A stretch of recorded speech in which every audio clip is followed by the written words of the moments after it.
ఖచ్చితంగా బోటీ కర్రీ రుచితో పాటు ఆరోగ్యానికి కూడా చాలా మేలు చేస్తుంది. చూసారా బోటీలో ఎన్ని యూజెస్ ఉన్నాయో. నీట్గా కడుక్కొని మనం ఇంట్లోనే వండుకొని తిన్నామంటే దానికన్నా బెస్ట్ ఫుడ్ ఏది ఉండదు. ఇంకా ప్రాసెస్లోకి వెళ్ళిపోతే పేగులు ఆల్రెడీ ముడేసి వస్తాయంట, అవి నీట్గా తీసి సైడ్కి పెట్టుకోవాలి.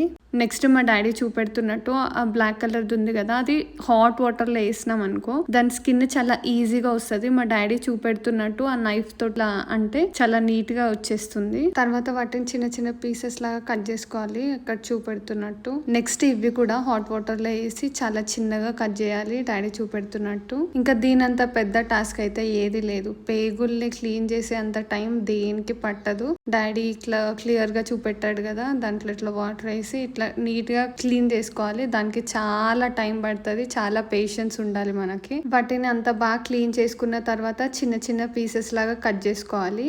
కట్ చేసుకున్న పీసెస్ని ఒక 2-3 టైమ్స్ అయినా వాష్ చేసి పెట్టుకోవాలి. తర్వాత కుక్కర్లో ఉప్పు పసుపు వేసి ఒక 3 విజిల్స్ వచ్చే వరకు ఉంచాలి. గిన్నెలో ఆయిల్ వేసి పుదీనా కొత్తిమీర వేసి కొంచెం ఫ్రై అయిన తర్వాత ఆనియన్స్ పచ్చిమిర్చి ఇవన్నీ కూడా వేసేయాలి. తర్వాత ఎల్లిగడ్డలు ఫ్రెష్గా ఉన్నవి దంచి దాంట్లో వేసుకోవాలి. ఇప్పుడు ఉడకపెట్టిన బోటి కూడా దాంట్లో వేసుకొని లాస్ట్లో కొత్తిమీర వేసుకోవాలి.